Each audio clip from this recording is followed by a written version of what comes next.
अल्हम्दुलिल्लाह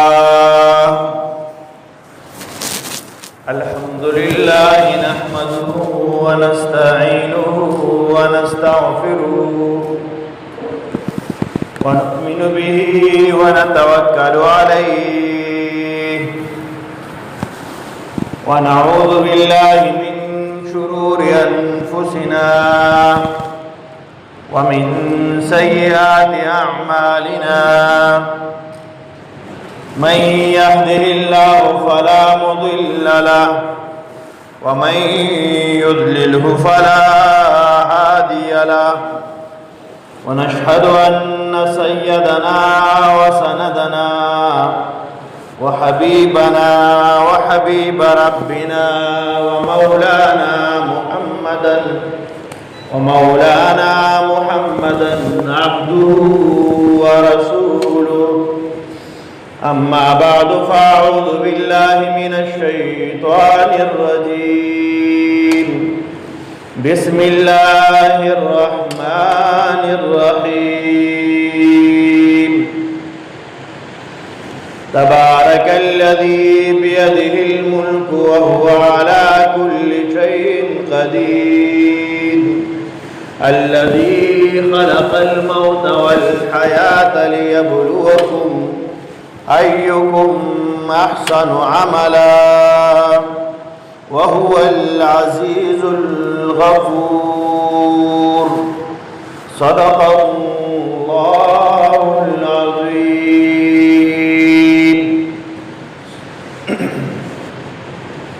जमा काबिल क़दर ढेरों गैरतमंद मुसलमानों, हाज़िरीनों, सामिईनों, अल्लाह रब्बुल इज़्ज़त इंसान ता कम जुन वर्कड़े दे दे जुन मुतालिक अल्लाह रब्बुल इज़्ज़त बा दहर इंसान न तपोस कई अहादीस मुबारकों के राजी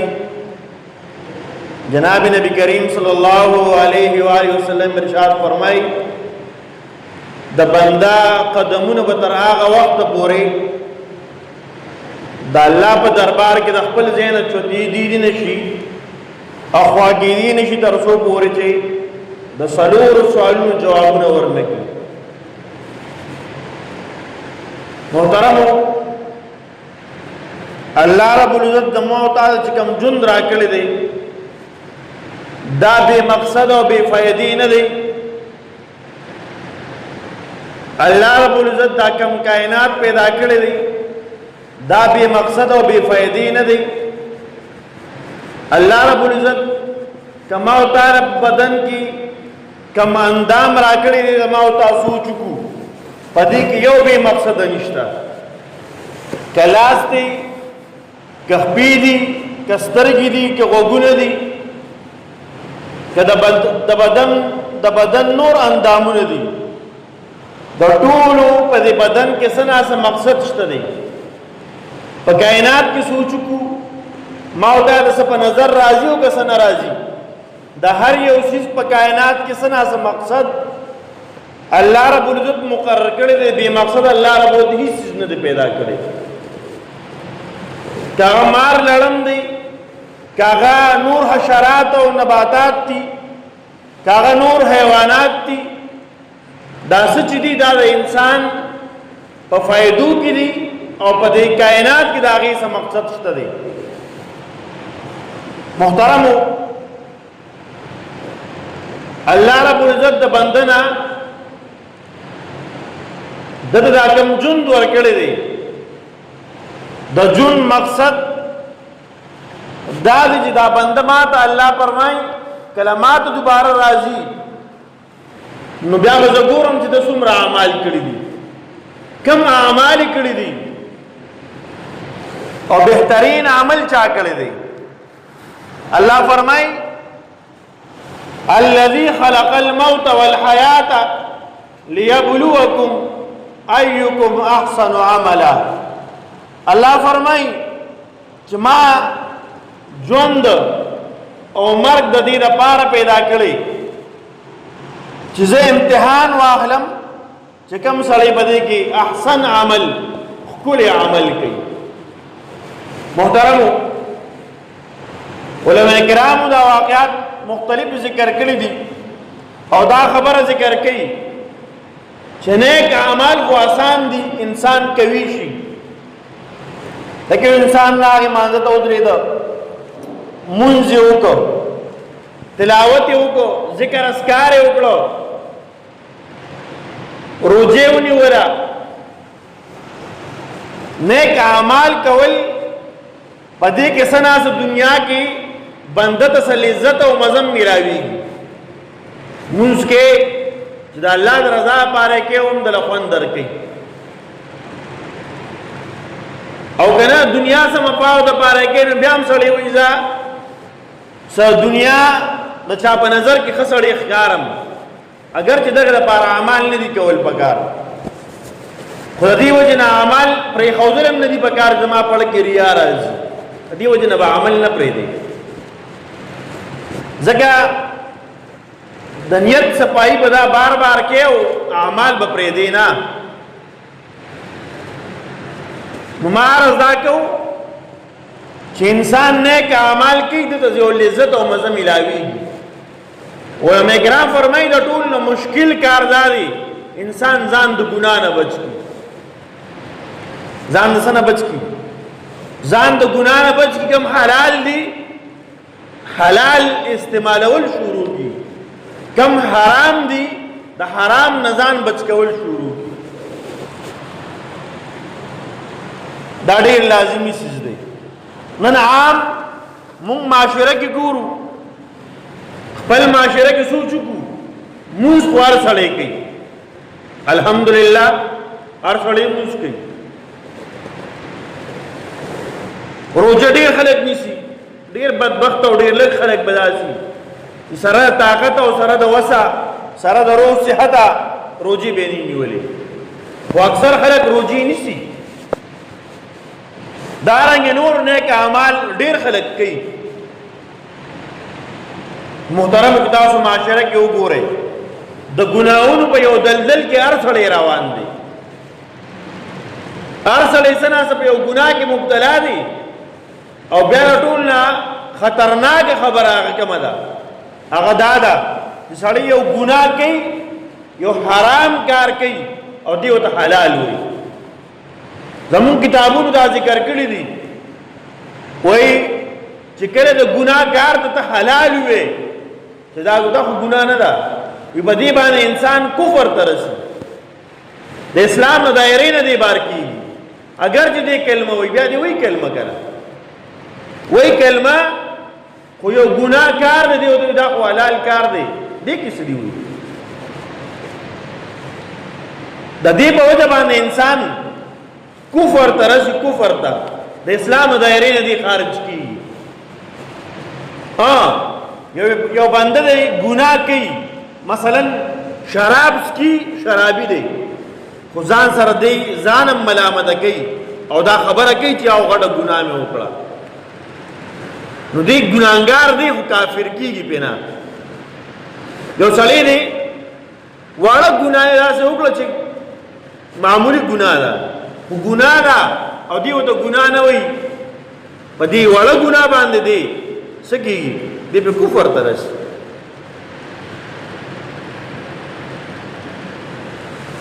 محترمو دا کابرینو او د بزرګانو واقعات په دې باندې گواه دي چې ځان د وړې وړې ګناه نه ځان ساتلی دی او ځان د مشتبه شیزونو نه هم ساتلی دی. کتابونو یو واقعا ذکر کړی دا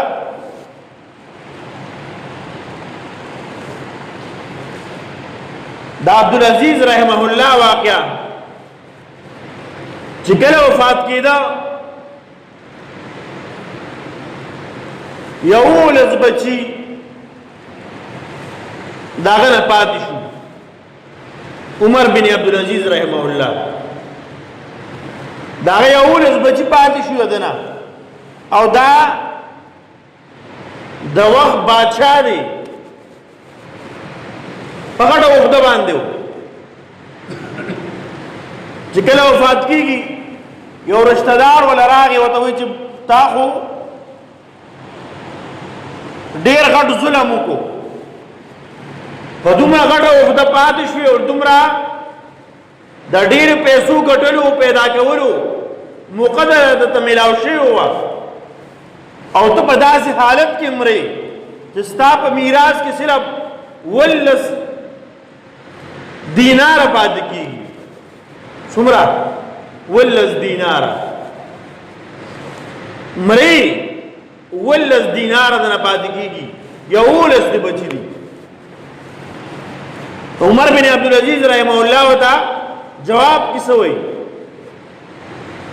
وای ما سره دولار وی یو د حلالو یو د حرامو د حرامو لار می استعمال کړي نه دا د حرامو می روپے یو ذره کور ته نظر راوړي په خپل بچو می نه خوړلې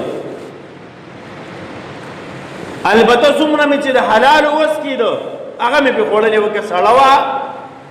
کسپوروا او که یخوا خو به د بچو می د حلال خوړلې او ما سره دا غم نشته که زما بچی دینداری تقواداری د ګناه نه ځان ساتي نو زما بچی با الله رب العزت نه خرابوي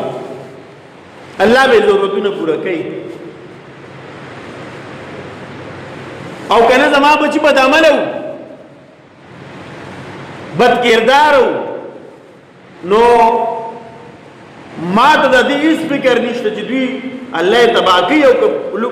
د لوګي وجدي ا دې سره میس کار نشته دا څه بد عمل بچی په مقدس مکه نه نو خدا تعریف لیکلی دي چې کله عمر بن عبدالعزیز رحمه الله وفات شو نو 15 دراهم ددا په تجهیز او په تدفین باندې ولګېدي پس باندې کفن راوړل شو پس باندې د قبر خبر دا ټک پکارو چې کله د اخیری میراث پاتې شو د دفن کېدو نه بعد نو صرف 10 دینار او بچی 11 بچی پورا دینارم بچی ته ملاو نشو سکم دینار وته ملاو او دا چا چې دا پیغور ور کړو او دا خبره وته کړې و هغه چې کله وفات کېدو داغه بچی د 2 لک روپو دراهم او دینارو د دې به جوړې اچولې او دومره لوی سرمایه بچو ته پرې خو دی وا خو حرام وا تاریخ ذکر کړي چې خلق ولید چې دا عمر بن عبدالعزیز رحمه الله بچی د الله په لار کې تیار اسونه او قرباني کوي او صدقه کوي دین لپاره لیږي جهاد کې غریبانو لا امدادونه کوي او دا چا چې وته دا پیغور کړو او لکونه دینار او دراهم خپل بچو ته پرې خو دی خو د حرامو داغه بچی خلکو لیدل په جمعات کې بار بناستو چندې کولې خلکو بوله صدقه ورکوله ولی حرام وي محترمو د حرام او د حلالو تمیز ما او د لومبي پکار دی دویم د حلالو خوراک د حلالو مال دای کوشش پکار دی د حرام او ځان بچول پکار دی د حلال او د حرام سره په دې کې ډېر لوی فرق دی د حلال مال کې به برکتي په کم کور کې چې حلال مال خوړل کیږي داغي په هر څه کې برکتي په کم کور کې چې حرام مال خوړل کیږي استعماليږي په دې کور کې چرته خوشحالي نشي راتلی یو سړی دا سوچ نه کوي چې زه کور ته حرام راوړم او زما دې په کور کې برکتي زما کور کې دې خوشحالي زما په کور کې دې غمونه نه زما په کور کې دې عزتي زما په کور کې دې راحتي دا نشي کېدی په حرامو د چا کور نه دی آباد شوی محترمو موتا ته داسې واقعات مخې ته موجود دي چې هغوی ځان د حرامو نه خو پرېږده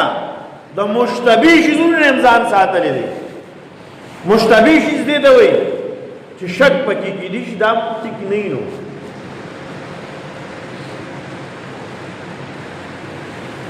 یو ډېر لوی امام عبدالله بن مبارک رحمه الله د ډېر لوی عالم دی تیر شوی دی د وخت لوی امام د پلار د چا مزدورو په باغ کې نوکری کوله مزدوري کوله باغ به ساتو مالک یې ورځ راغی ملمانه وسری دی داسې ناست دی ورته وایي صاحب لاړ شه یو خوب غونډه کې انار راوړه چې په ملمنو باندې ولو جوس وکړو یا پې وخورو هغه چې انار راشو کولی دی راوړی دی هغوی مات کړی دی هغه تریو پیکه به و دو ته وایي لاړ شه مړه خوب غونډه کې پکې وګوره دی بیا ته بلې راشو کولی دی د بلې ونې نه هغې پې خوړلې او ځان نه د هغې نه کوره خو په اخر کې ورته وایي چې خدای مسلمانه خوب پکې وګوره که نه ته پکې خوب نه پېژنې ستا خو په دې باغ کې څو کاله وشو ته ورته په دې کې خوب او پیکه او تري ونه پېژنده هغه ورته وایي باچا سلامت یا مالکه زه د باغ څوکیدار یم ما په دې کې اوسه پورې سکه نه ده کړې ما په دې کې سکلې نه دي خوږ او پیکه او تري به چاته معلوم وي چا چې راشو کولی ما په دې کې راوړو پر دانه نه راشو کولی نه مې دې دانه خوړلې ده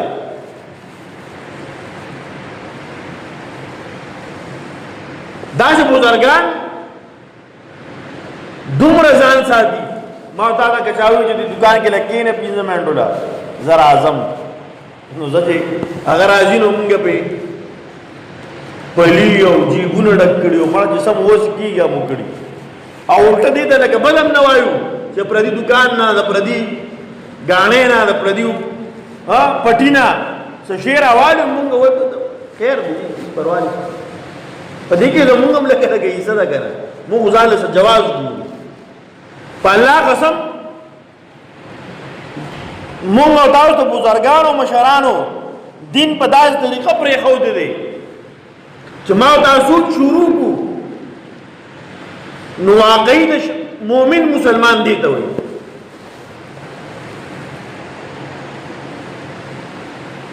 دا د باغ مالک کور ته راغی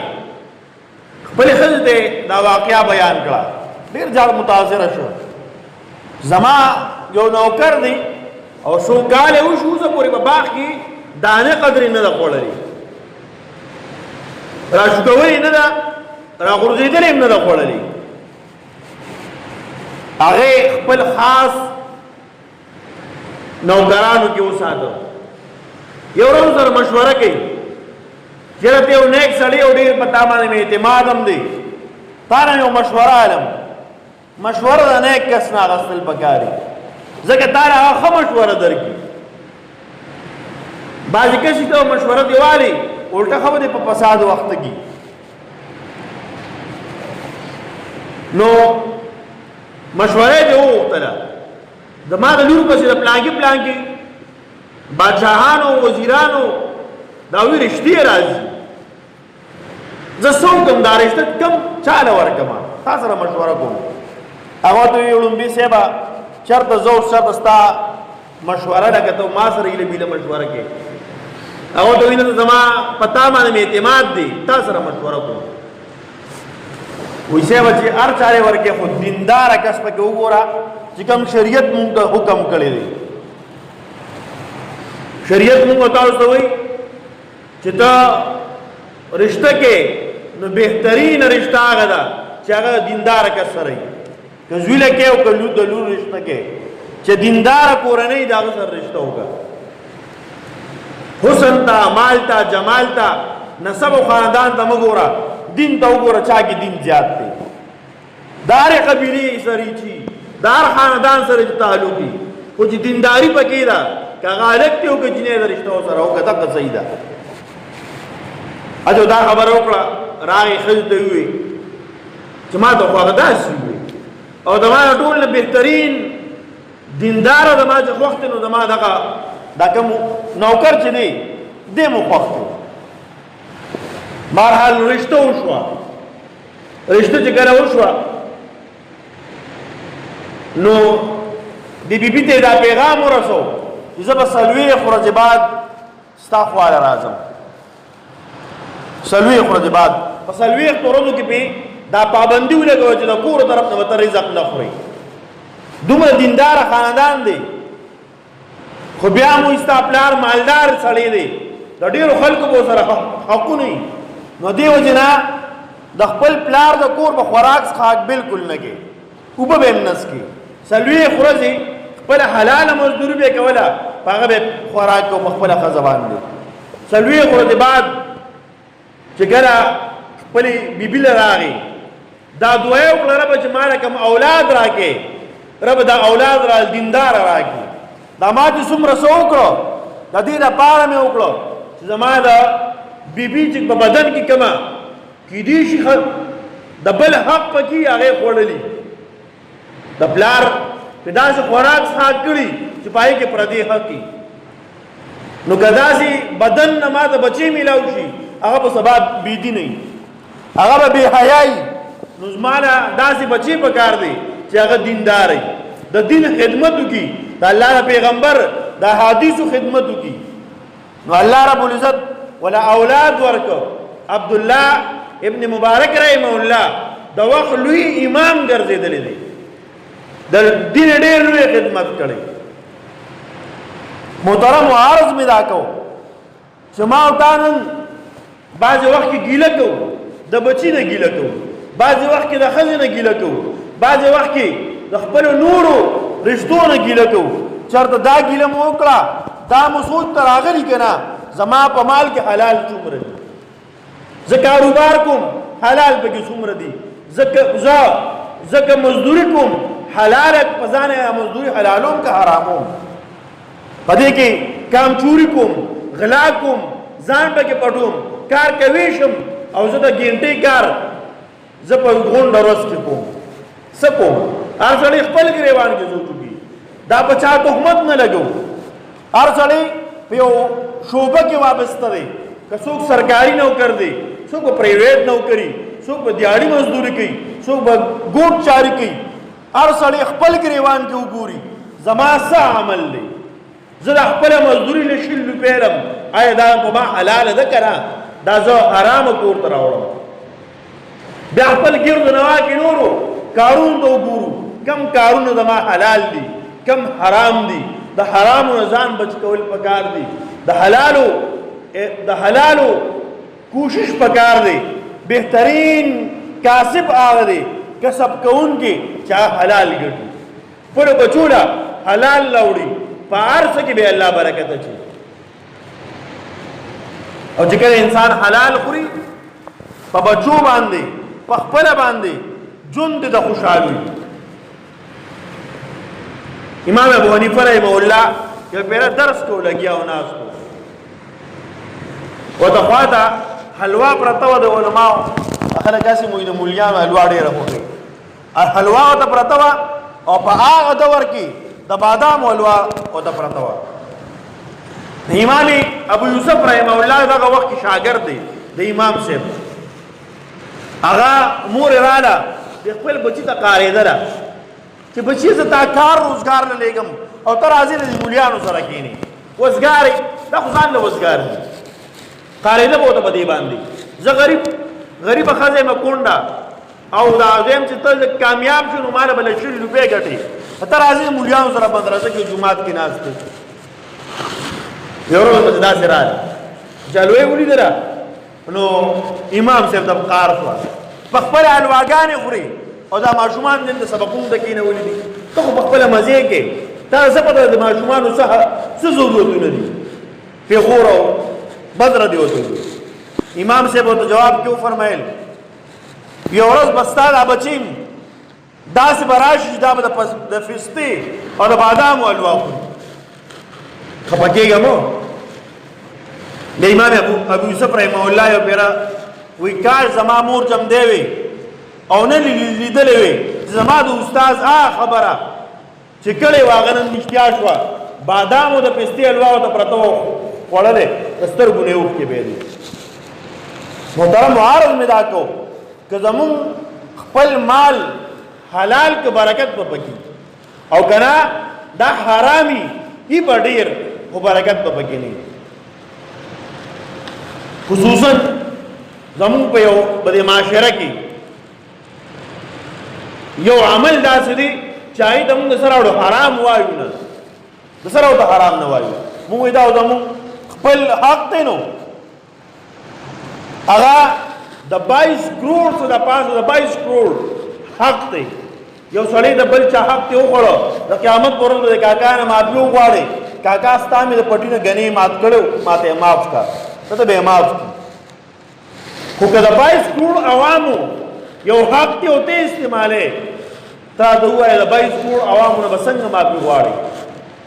د پاکستان د غون پاکستانیانو حق ما ته د بجلی استعمالو دا چا حق دی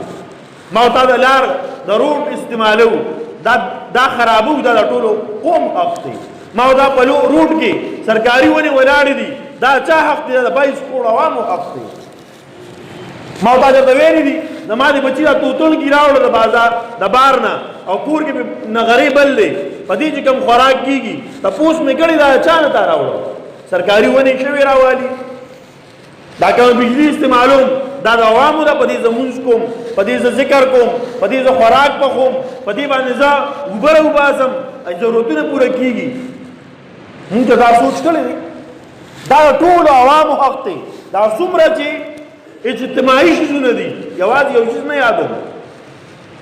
هر اجتماعي شیز چې هغه د ملک اساسه ده که هغه اداري دي که هغه سرکاري سکولونه دي که هغه سرکاري اسپتالونه دي دې به داسې خیال ساتو څنګه چې سړی د خپل چیز خیال ساتي ما ورته چې هسپتال ته لاړ شو اکثر هغه بیډ چاکوش لولي ته به حیران شي چې لکه دا خو ستا مال دی دا د ډاکټر چیز خو نه دی ولې شلو ته خبره پوهېږې که نه پوهېږې ما ورته پردي حق وپېژنو خپل حق وپېژنو حلال وپېژنو حرام وپېژنو انشاءالله العزیز زما او ستا ژوند به د خوشحالو وي زما او ستا دا ژوند چې نن لنډ او تنګ دی د دې غټه وجه دا زمونږ د الله رب العزت احکامات ماتو او د حلالو د حرامو د سره تمیز نه کوو الله رب العزت دې موږ ته ټولو ته د حلالو استعمال او د خوراک څخه توفیق را نصیب کړي الله دې ټولو حرامو کارونه موږ ته ټول محفوظ کړي دعا وکړه اللهم صل علی سیدنا محمد وبارک وسلم رب زموږ ګناهونه معاف کړي رب ټول امت محمدي ګناهونه معاف کړي رب ته زموږ ناراضي لوی واړه ګناهونه زموږ ډیر زیات دي موږ ته معاف کړي آینده بعد ګناهونو ته د بچ کېدو توفیق را نصیب کړي رب زموږ بچی دیندار کړي زموږ نارینه زنانه دیندار کړي زموږ مال د حلالو کې زموږ د حرامونو وساتي د حرامونو محفوظ وساتي رب د 1 روپۍ د حرامو داغي د خړو رب داغي د محفوظ ساتي رب کا لک مالی کچھ د حلال وي رب برکتونه بکې واچي رب زموږ د مشرانو عمرونو کې برکتونه واچي څومره بیماران دي صحت کامله عاجله مستمره دایمه نصیب کړي څومره مسلمانان رب به وفات شوي دي مغفرت نصیب کړي رب زموږ د مسجد زمون دا جماعت رب دا په خپل دین باندې آباد کی رب پدې کې ته د درس او تدریس دا نظام رب د پدې کې د منځونو د ذکرونو د تهجد دا نظام او رب دا اعمال رب دا تر قیامت پورې قائم او دائم لري څومره مسلمانان د دین خدمت کې لګیا دي په کومه جامه کې چې دي په کوم ځای کې چې کوي رب دا غوښتنه ضرورتونه پوره کړي امداد او نصرت او مدد خپل دربار کې رب ته قبول کړي کوم ضرورتونه رب دا غوښتنه کورونو دي ضرورتونه پوره کړي چا کورونه نشته کورونه آباد کړي رب چا بچي رب شتا رب ته دیندار کړي حیادار او پرددار کې رب چا بچی نشتا نارینه کې زنانه رب ته یې کې نارینو او د زنانو د اولاد نه رب دې نعمت نه رب ته داږي رب ته آباد کې رب زمون دنیا او د آخرت خوشاله نصیب کې وصلی الله علی خیر خلقه محمد و آله و صحبه اجمعین برحمتک یا ارحم الراحمین.